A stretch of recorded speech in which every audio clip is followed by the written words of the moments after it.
Ćao drugari, dobrodošli na kanal Slobodne zone Balkan. Ovom prilikom imamo jedan kratak webinar sa Meglom, koji je inače vlasnik Global Source Summita u Hong Kongu. Naravno, taj summit se održava 2 puta godišnje i govori se najviše o prodaji na Amazonu. Svakako tu se govori također i o ostalim e-commerce biznisima kao Shopify, naravno eBay i tako dalje i tako dalje.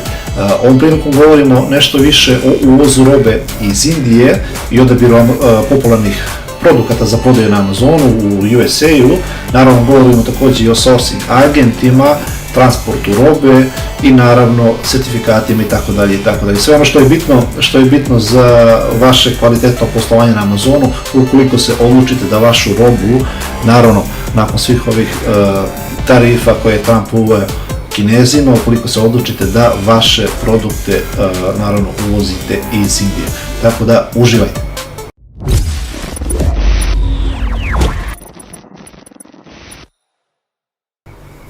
Hey Meghla, can you please tell us something more about yourself and also about more info about sourcing good quality products from India? Hi, Red. Thank you so much for having me. I'm super excited to be here. Yeah, so maybe I should just share my screen and start the presentation, and we'll talk about sourcing from India. And I've got a couple of slides on, what I do. So let me just quickly share my screen, and let me know if you can see the PowerPoint. Yeah, we can see it. Okay, cool. All right, so today I'm going to be talking a little bit about sourcing from India for e-commerce sellers specifically. So here are the topics that we're going to be covering. Why should e-commerce sellers consider sourcing from India? How is it different from sourcing, from China? What kinds of products are available? And I'll also share some tips for effective sourcing and then give people, some ways to start sourcing from India immediately. And then I'll also talk a little bit about the sourcing trip that I'm organizing to India in October. Yeah, I saw that you are also having this kind of sourcing trips from India. But I hope that I will join you in the next couple of them. Because that'd be really interesting. Part of the Canton Fair, but now it will be for sure definitely interesting to join also for sourcing from India. Yeah, I think especially considering the tariffs that have been imposed on, Chinese-made products, I think a lot of e-commerce sellers are exploring alternative markets in view of those, the tariffs and all. Yeah, for sure. Okay. So a bit of background, on me. So I've worked in the sourcing industry with global sources for about 19 years now. And I have actually worked in India, the Philippines. I worked in China. I lived in China for about 10 years, and I'm currently based in Singapore. And I've also been doing a lot of events for e-commerce sellers. So Rad, as you mentioned, I've organized, I'm the organizer of Global Sources Summit, which is a conference for e-commerce sellers in Hong Kong. I've also done a lot of research reports on products that are manufactured in China. So when I was based in China, we used to visit a lot of factories and write about how products are manufactured and what are the things that importers need to keep in mind when they are sourcing products from China, what affects price, what affects quality. So I visited hundreds of factories when I was there, and that gave me a good understanding of, how production and manufacturing and exports really works. And then I've also visited a lot of trade shows over the years. I've sold on eBay, and I'm currently selling on Amazon as well.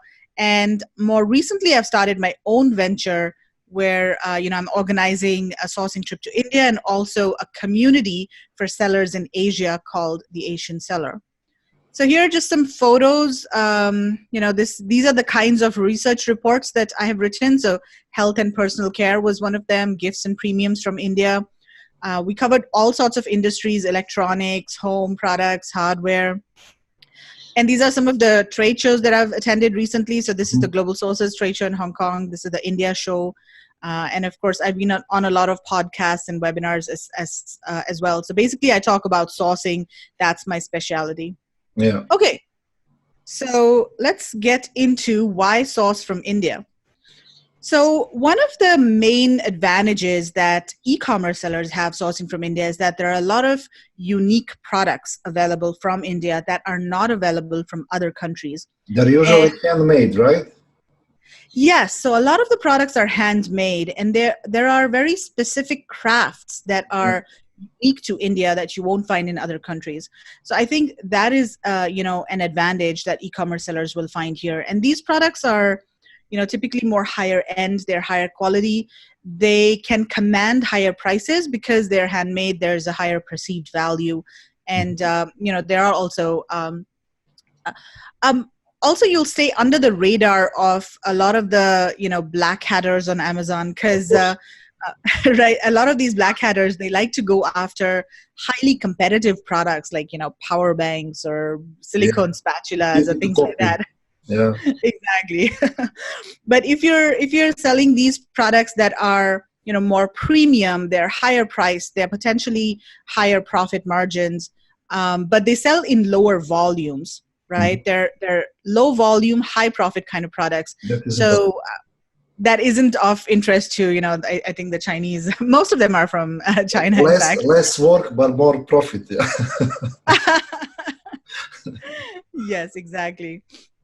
So also you'll find that a lot of these products are very attractive and eye-catching, which I think is great for e-commerce. So when you have, let's say a user is scrolling through search results on Amazon, and they see this very attractive, colorful product, then they'll tend to stop, and it'll stand out from amongst all of the other products that are out there. So I think that's one advantage as well.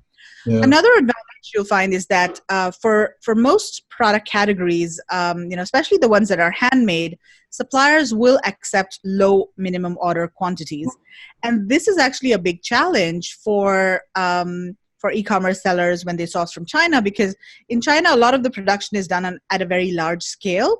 So suppliers don't typically want to deal in smaller quantities because it just doesn't make economical sense. For private labeling. Yeah, exactly. Especially if they need to make some modifications in the product. But in India, you'll find that, typically the MOQ is about 200 to 500 pieces. And of course, they want higher order volumes because, they earn more if the order volumes are higher. However, they're also very willing to do trial orders of as low as, like 50 pieces, 100 pieces as well. And that I think is very advantageous for e-commerce sellers if they want to test a product, or if they are new to selling on Amazon and they don't have a lot of investment. They just want to start with something small, or, they have a small budget to start with. I think that will be an advantage.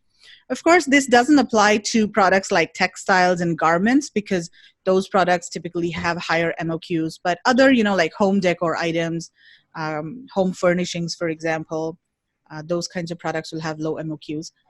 Okay, another advantage I see is that there are a lot of locally available raw materials in India. So for example, cotton, silk, jute, marble, metal, wood, bamboo, leather, all of these materials are found abundantly locally. So therefore, the prices of products made from these materials are quite competitive. In fact, India is the world's second largest producer of cotton. So you'll find a lot of cotton, products, for example, cotton fabrics, or, apparel, furnishings. So India is actually very competitive in natural materials, or products made from natural materials. Yeah. Whereas China would be more competitive in products made from man-made materials. Yeah. Right. Okay. Another difference or another advantage I see is that I feel that typically Indian suppliers, especially suppliers that are more export focused, they have more respect for IP. And, they themselves invest in R&D and design development. And they understand the importance of protecting a buyer's designs. Yeah. Whereas, in China, you'll find that they will very readily copy designs, or, they will, either sell your design to another buyer or something like that. But I found that in India, especially the, professional and export focused suppliers in India, of course, I have to point out that there are a lot of different types of suppliers. And you want to make sure that you deal with the export-focused suppliers. They tend to be typically more professional, and they are the ones who will, respect your IP and designs a little bit more. But Chinese are so funny. Last time I had experience, I asked them, "Can you please show me some previous work from some other sellers?" And they show me even the printing card, thank you card, the packaging design, everything they send me, But if you ask them, can you protect my design and everything? I say, yes. But you see original, they're sending also your design to someone else, they just used to sell it. Even if you make a contract with them, like a master contract, you're not protected, because under small amounts of money, you will not go in front of the justice to sue them, Exactly. Yeah, I totally agree. But I find that in India, there's more respect for IP and product, product designs. And, if a buyer has signed an agreement with them, then they tend to respect that agreement a little bit more. And then you'll also... Yeah, I had experience with India because I was used to work few years in India market there with other company from USA. We used to sell beauty products in India, and that was for us the first market to test about natural beauty products. It was hard as hell, but we make it. They don't, that is the reason I have a lot of knowledge about mentality of Indian, how they are dealing a business with you, and they used to work more on trust than anything else. If they like you, they want to do it. They will do everything for you to make you happy. If you need to be nice with them. You cannot speak like Chinese. The Chinese usually they can be arrogant sometimes. They are hard, but Indian, it's just be soft and be polite, and they can make everything for you. Exactly. I totally agree. I mean, I think that, many times Indians work with their hearts. So, as you said, if they like you and if they trust you, if you build a relationship, then they will give you better prices, better payment terms, and they will go out of their way to, make you happy. Totally agree. As I used to say that Western people, Americans, they invention contract. But Indian people, like Balkans before in the history, we used to work on trust. So if we trust you, if you like you, we can do any business with you. But that's why Democrats, Americans, they make a contract.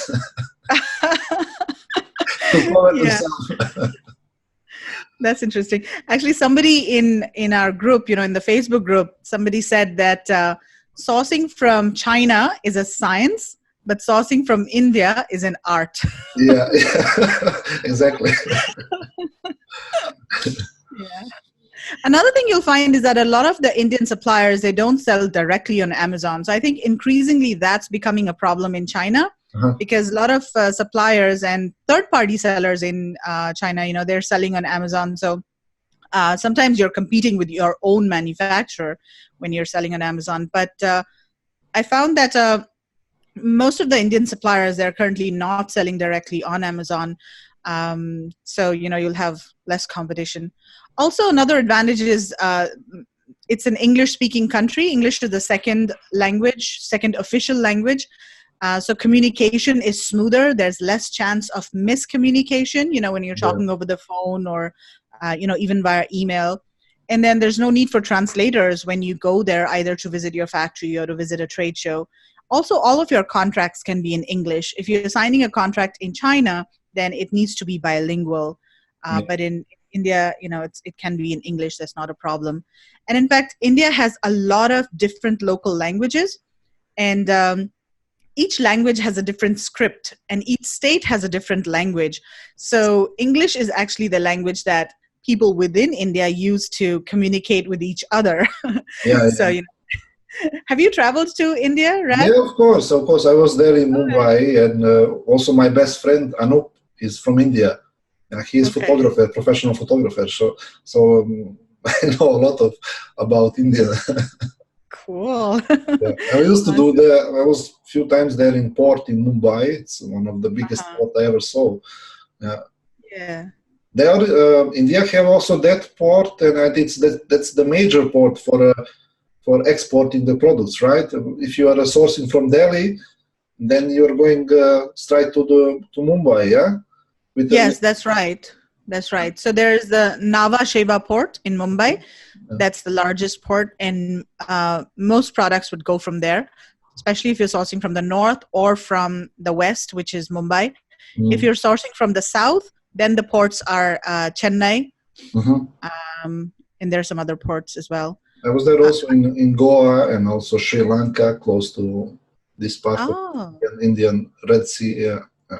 Okay. Yeah, Goa is a very happy kind of city, right? They have a lot of they have beaches and parties and all going on there. So like European country in India, in part of yeah. It's got a lot of Portuguese heritage. Yeah, in fact, it was like it was ruled by the Portuguese. Yeah, that's why a lot of they're familiar with. Yeah. Exactly. So another advantage, you'll find is that there are no Trump tariffs on India products as of now. Not yet. I think not yet. Exactly. That's why I said as of now, because you never know what will happen tomorrow. He's forcing buyers to buy from USA. That's why he's doing that. But I don't think so that something will change with India in the couple next years. They have a good connection from the history, so they're supporting India a lot. Yeah, that's what I think too. India and US have good relations overall. There was one recent trade issue between the US and India, and some product categories from India had preferential access to the US market. They could be imported into the US without any duty. And this was an agreement that was made with the US and a lot of other developing countries in 1976. It's called the Generalized System of Preferences. And in June of this year, the US removed India from that list of preferential countries. So now there is like a 4% import duty on these products that were previously, that did not have any duties previously. Which kind of product? What category is that? So most of them were like industrial products, automotive products. I think there were some like maybe bags and apparel, those kinds of products. But by and large, like the home decor and all of the other categories that e-commerce sellers would be interested in, those are not covered, by this issue. Yeah. Okay, so let's quickly talk about India versus China. What are the basic differences? One of the things that you'll find is that in India, as I mentioned, a lot of the production is smaller scale and handcrafted. Although for a lot of industries, there are a lot of large scale productions as well, like automobiles, apparel, fabric. But typically the products that e-commerce sellers would source, like home decor, home furnishings, those are mostly smaller scale kind of products. Whereas in China, of course, you'll find there are all types of factories, and especially there are a lot of larger automated factories. And then, as I mentioned, there's more respect for IP in India compared to China. One of the drawbacks that you'll find is that there are fewer product categories that India makes, whereas in China, you'll find that you can practically source any and every product, right? For example, India is not very good at electronics. Yeah. It's mostly for home products or, apparel, soft goods or furniture, for example. But so that's one drawback. Another thing you'll find is that for India, there's not a lot of information available online on how to source from India, whereas for China, there's so many blogs and YouTube videos and experts going to China and talking about how to source from China. But we will change that with your videos and with your info. India. Yes, that's my mission. Yes, of course. And I will support you. Thank you. You're welcome.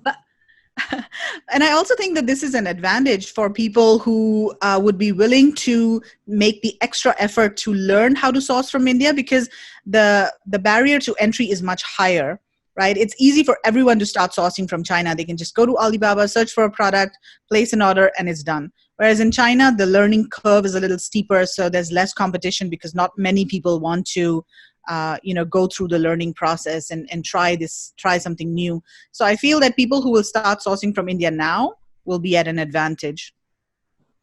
Another thing that you'll find is that logistics providers are not very familiar with FBA requirements as of now. Yeah. Whereas in China, you'll find that almost everybody is familiar. Even suppliers are familiar with FBA requirements and labeling and all of those things. But India is where China was maybe 3-4 years ago in terms of FBA. It's only now that e-commerce sellers have started sourcing from India. So now suppliers are kind of getting familiar with FBA requirements. Yeah, but you can train them as a seller if you have experience. Exactly. Then you gain more trust. If you want to help them, they will help you back for sure.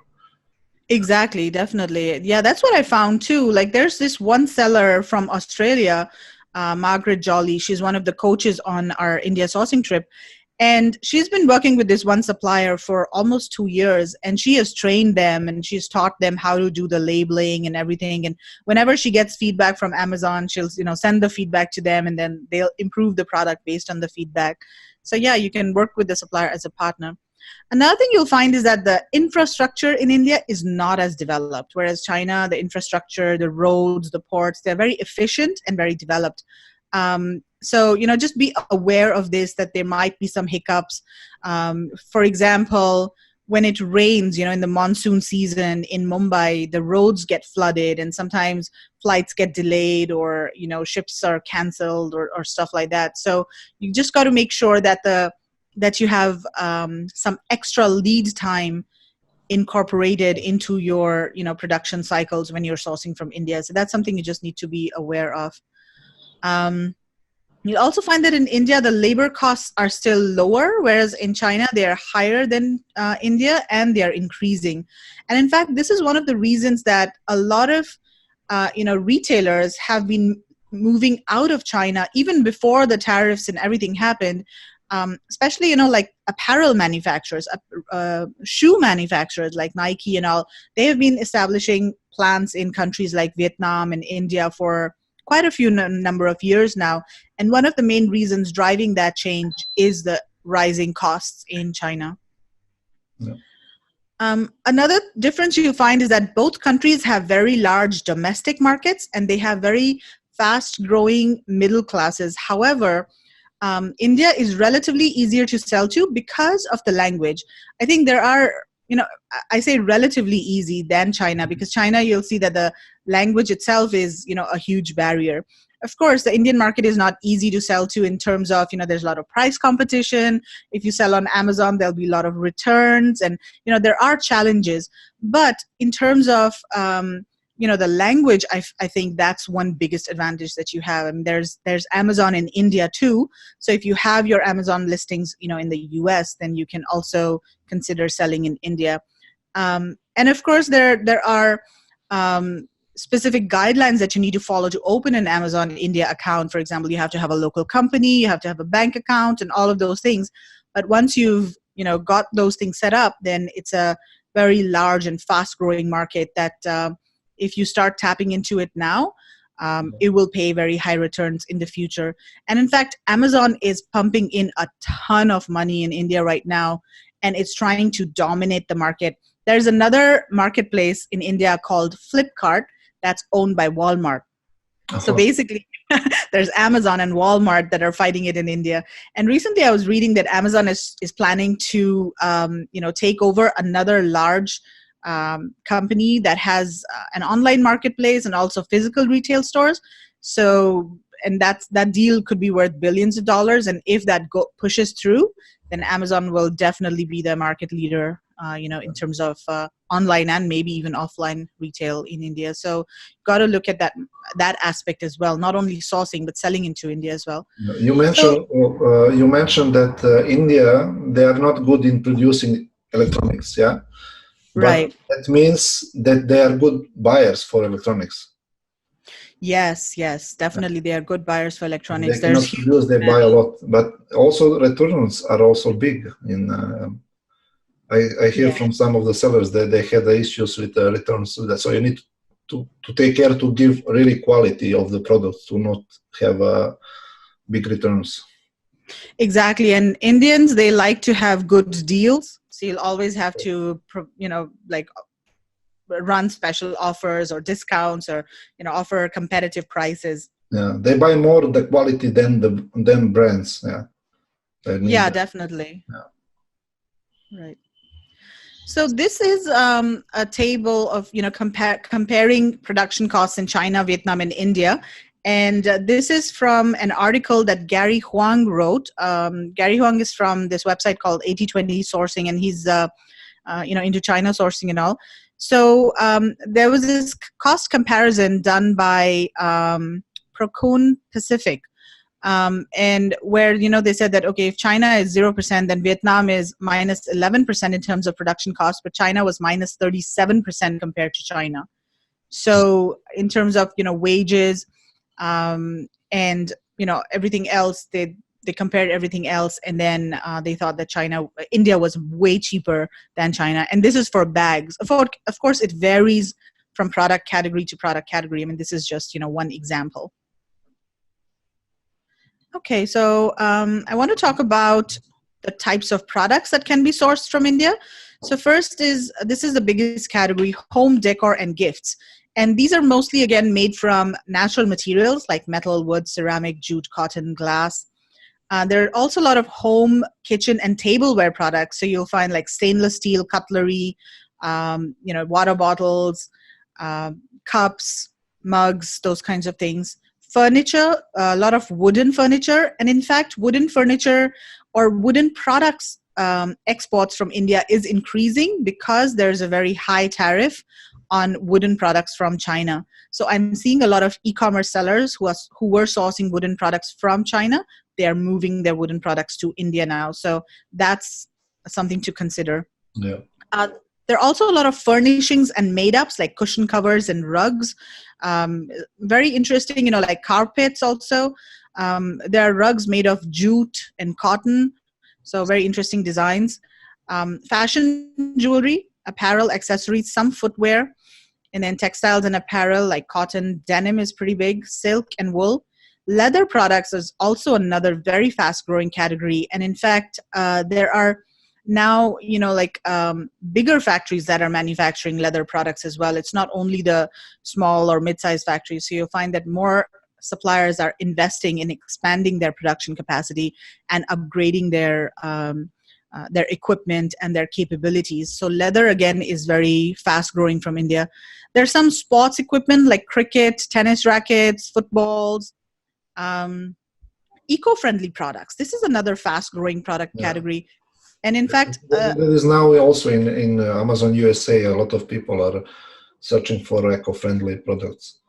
Yeah. Right. And I saw that there are these, these disposable tableware, like disposable plates, cups and all that are made from sugarcane waste. So they're very eco-friendly, they're biodegradable.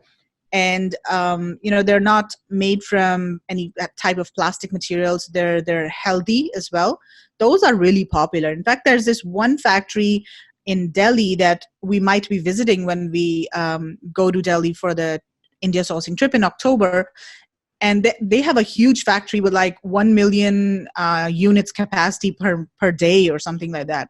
So it's like a very fast growing product line. Another thing to consider, if you're adventurous, the food items like tea, coffee, spices, rice, lentils, beans, these kinds of products could also be sourced. Yeah. You had a good presentation in Global Source Summits last time when I was in April about this eco-friendly products. That was one young girl speaking about. It was the daughter, I think, of Stephen King or C.J. Rosenbaum. Yeah. Yes. She had an amazing presentation about eco-friendly. Well, the young people who are buying more eco-friendly products. Yeah. Exactly, and I think that's they are the future buyers. So they are the future buyers. So you need to focus on the young population if you want to grow your business in the next couple of 20 years, 30 years. They're coming. Yeah. Totally agree. Yeah.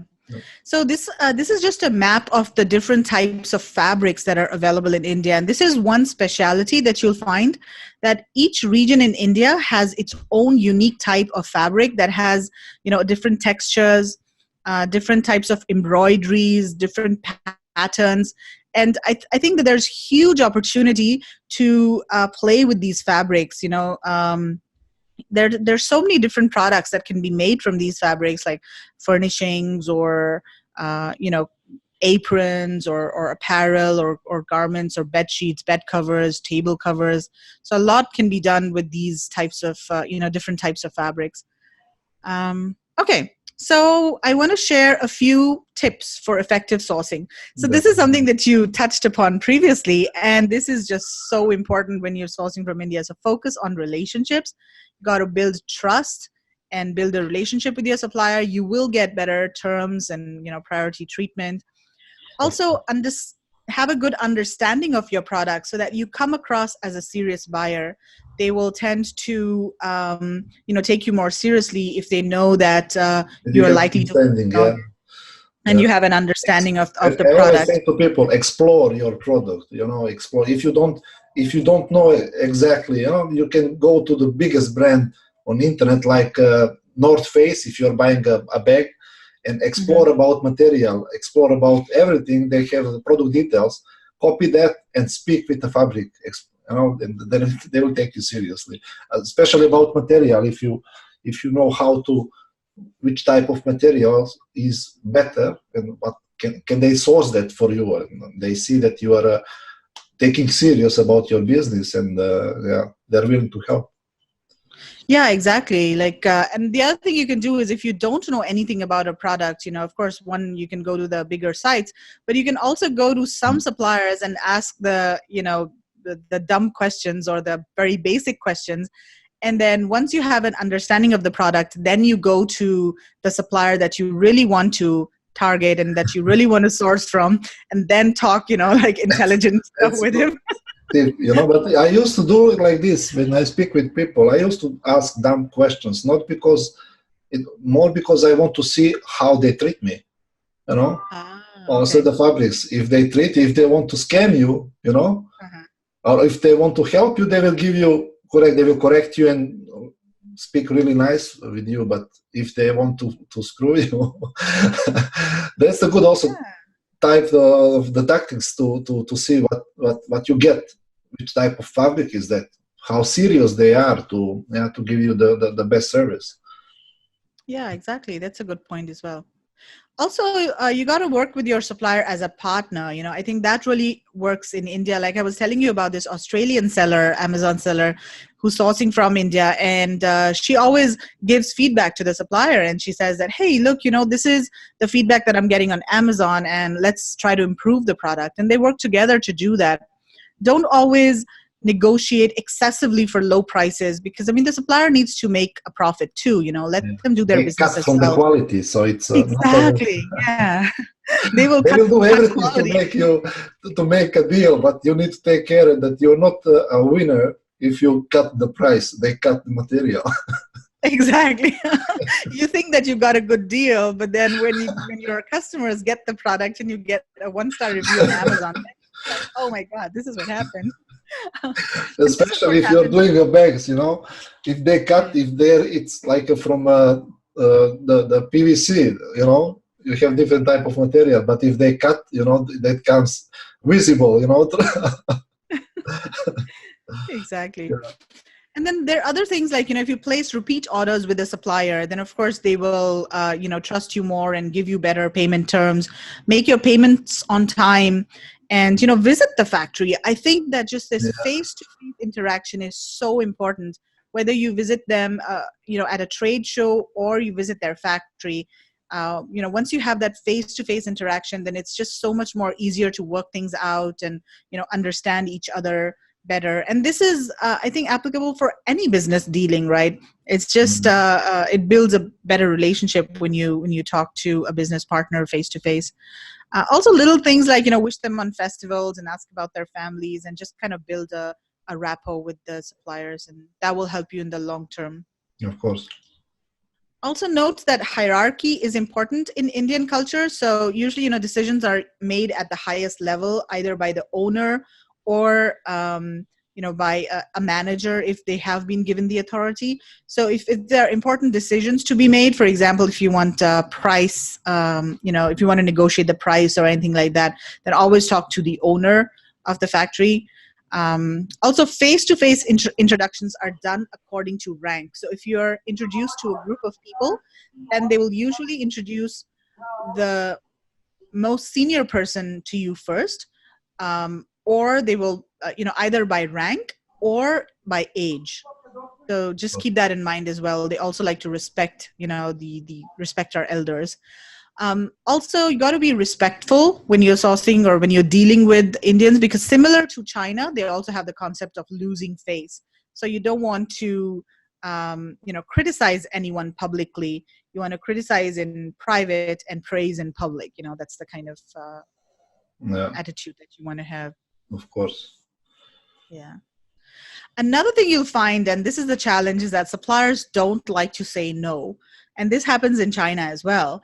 And, if you ask them, can you make this product? Oh, yes, we can do that. No problem. And then later they'll go figure out how to manufacture the product or how to, make the change in the product that you're requesting or anything, because they want to keep all options open and they want to make decisions based on specific circumstances. So if, for example, they don't make the product in-house, they'll go look for another factory to manufacture that product, or they'll make it happen. They're eager for your business, right?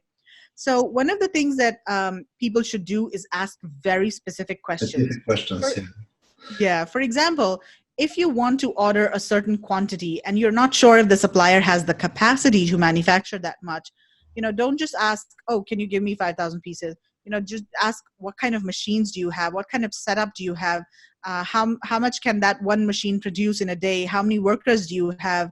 How many shifts does each do you run? Can you run night shift as well? And things like that. I mean, try to dig a little bit deeper to uncover their, the real situation. And especially if you're placing a largish kind of order, it always helps to visit the factory to see what's really going on. Whether you're sourcing from India or China, I think it's applicable to both countries.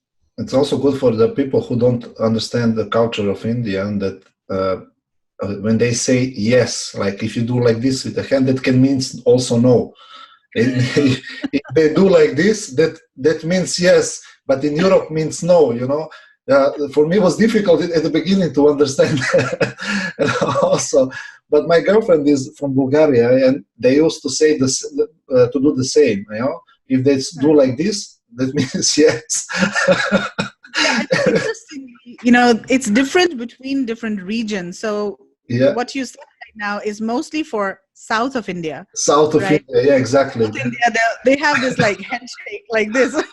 Bangalore also, some people from Bangalore. Yeah, Bangalore, yeah. But you won't find that in the north. Like, I'm from the north, so we have like, this is no and this is yes. But south is more like Few times I was thinking that I make a great deal in sales, and when they do like this, I was thinking, yes, I make it, but it was totally opposite. Oh, that's funny. Okay, so I also want to give you some tips on how to start sourcing, in case somebody's interested and they don't know where to start.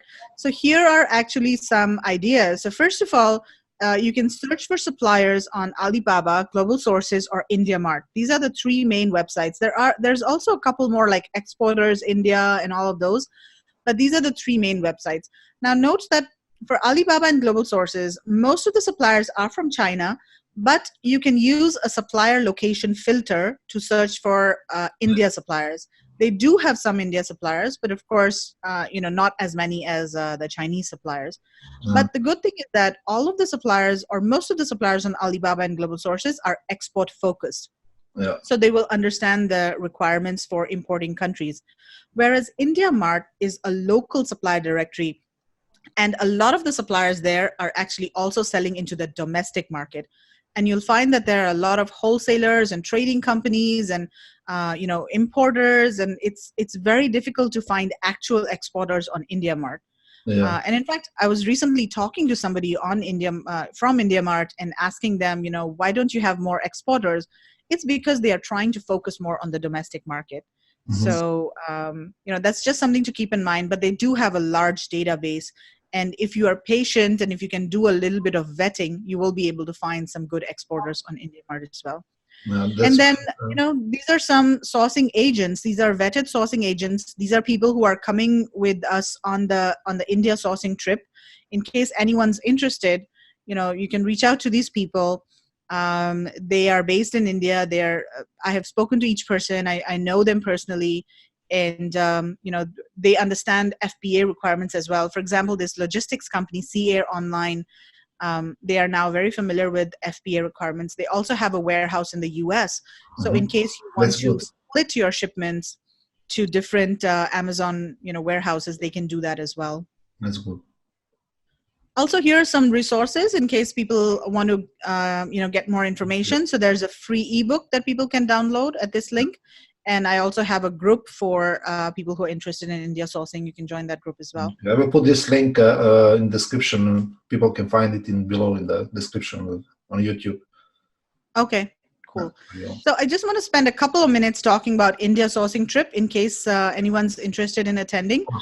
So this is basically a very unique learning, sourcing, and cultural guided tour to the Indian Handicrafts and Gifts Fair in Delhi. So this fair is basically one of the main export fairs that is held in India. It has about 3,000 exhibitors, and we are basically going to this fair. And apart from visiting the fair, we're also going to be doing a conference before the fair to share with people all different aspects about sourcing from India, like, you know, how to select suppliers, how to vet suppliers, how to do quality control, payments, everything. So it's a full one-day conference, you know, done by experts who share all of these different aspects related to sourcing from India. And then we visit the fair. And then at the same time, you know, in the afternoons on the day that we visit the fair, there are more presentations about various aspects. So the trip dates are October 14th to the 20th. That is in Delhi? Yes, it's in Delhi. Yeah. So these are some of the product categories that can be found at the fair. Again, these are, you know, mostly handcrafted products or gift products. So I won't go through the list, but these are, you know, most of the product categories that India is competitive in. So why attend this India sourcing trip? First of all, the biggest advantage is that you can source products that other Amazon sellers don't have access to, because you know, there aren't too many sellers sourcing products from India yet. Also, Indian suppliers, they don't update their websites very regularly, so you won't find their updated product catalogs on their websites, and they will usually launch products at trade shows. So trade shows are really the only way to see these new products, or if you already have a relationship with them, then they will email their latest catalogs to you, or their latest photos. So that's one thing. And the second thing is that we are also providing, as I mentioned, a crash course in sourcing from India, because as I realized that there's not a lot of information available about sourcing from India online. So we're covering all the different aspects related to sourcing from India. And, you know, this information will allow you to source any product from India, not only the products that are available at the trade fair. Yeah. And then, you know, just have fun with like-minded sellers, network, and you'll get an opportunity to talk to each other and learn from each other. We've got sellers from, you know, the UK and Australia, Singapore, New Zealand, Vietnam, US. So just, you know, sharing experiences and learning from each other is really important. The space is limited, Meghla, for the sourcing trip. Do we have yes. spaces or, yeah? Yes, right. So apart from that, you know, I'm also offering some cultural programs. So for example, we'll visit the Taj Mahal, and we'll also, there's also a cultural dance show that's performed for the group. These are some of the coaches who are going to be traveling with us. So there are some people from the US and some people who are experienced with, you know, sourcing from India. There are about 10 coaches from India and the US. Okay, so here's the website. Okay. And yeah, as you said that there are 30 spots total, and 27 spots have been taken up already. Okay. So there are currently about 3 spots left, you know, in case anyone's interested. So they can, you know, send an email to info@indiasourcingtrip.com. What is included in the sourcing trip? Is it together with the hotel or with? Yes, so everything is included: hotel, meals, transportation, SIM card, cultural show, visit to the trade shows, guided tours to the trade shows, Taj Mahal, everything. It's an Just all-inclusive price. So all you need to do is pay for your airfare and visa, and you need to arrive at the Delhi airport on the start date. And then from there, we'll pick you up, take you to the hotel, and after that, everything is taken care of for attendees. For visa, for Serbians, we don't need visa to come in India. That is good. And for other countries, I'm not so sure from Balkan, but it's usually like $40 or something. It's to pay for visa. It's not so expensive. It's something like that. Yeah, it's not expensive, and for most countries, you can apply for a visa online. Of course, yeah. And it's like issued in a couple of days. Yeah. Okay, Meghla, thank you for this really interesting informations, amazing presentation. You cover everything, but just one more thing what I wanted to ask you, it's about the shipment and we also can use a DDP in India, right? So if you want to ship the products from the manufacturer, so how is that covered? It's like if it's far from Delhi to Mumbai, is it possible they to pay like a part of the shipment and then we to pay from the port to USA? Absolutely. So just like in China, you have different options. You can either take an FOB price from the supplier, or you can do DDP. But one thing to note is that in India, mostly you'll have to have your own logistics service provider, to deal with all of the logistics related issues. So like in China, sometimes you can let the supplier manage the logistics for you. They have their freight forwarders and they'll take care of everything. But in India, suppliers prefer that you have your own logistics company. So, you work with a logistics company, and depending on your situation, depending on the order quantity, you can decide which type of, freight you want to do. Like, do you want to do air shipment, or do you want to do ocean, or do you want to do courier, or DDP and FOB, like whatever works for you. So all the different options are available. Yeah, that's good. So, of course, if they need any more information about that, they can join to your group on Facebook. It's also from India, right? So they can ask questions and they can get good directions from you and from your team. Yeah, and also I want to point out that in terms of prices, we found that shipping from China and shipping from India to the US or to Amazon FBA is about the same. So it's not, maybe a bit high or low depending on the seasons, because of course there's, seasonality affects the pricing, especially if you're shipping by ocean. But by and large, you'll find that the pricing is about the same. Yeah, they usually don't charge by the distance or something. What people used to think about it, they're charging by the distance. No, they have the other rules on the how they charge you when your goods comes to USA. So it's totally right. Yeah, it's the same. Right. Yeah. Okay, Meghla, thank you for amazing interview, and thank you for all this information. I hope to see you next time in Canton Fair in China, because I think that I will go there. If not, I will join you for sure there in the Global Source Summit in September, I hope now. October, yeah. October, yeah. Fantastic, yeah, that'd be great. Thank you very much. We stay in touch. Okay, thank you so much, Rad. Bye bye. Nadam se da ste uživali. Ukoliko se odlučite da se pridružite, naravno, sourcing tripu iz Indije sa Meghlom Dragom, naravno imate u deskripciji discount kodu od $200, samo koristite kod, znači Radule 200 i imate popust od $200 da se pridružite ovom sigurno kvalitetnom putovanju i sourcovanju produkata iz Indije. Nadam se da ste uživali. Svakako, ukoliko imate neka pitanja, ostavite u komentarima, naravno lajkujte, šerujte, a mi se čujemo u nekom od narednih uključenja. Sve najbolje i prijatno!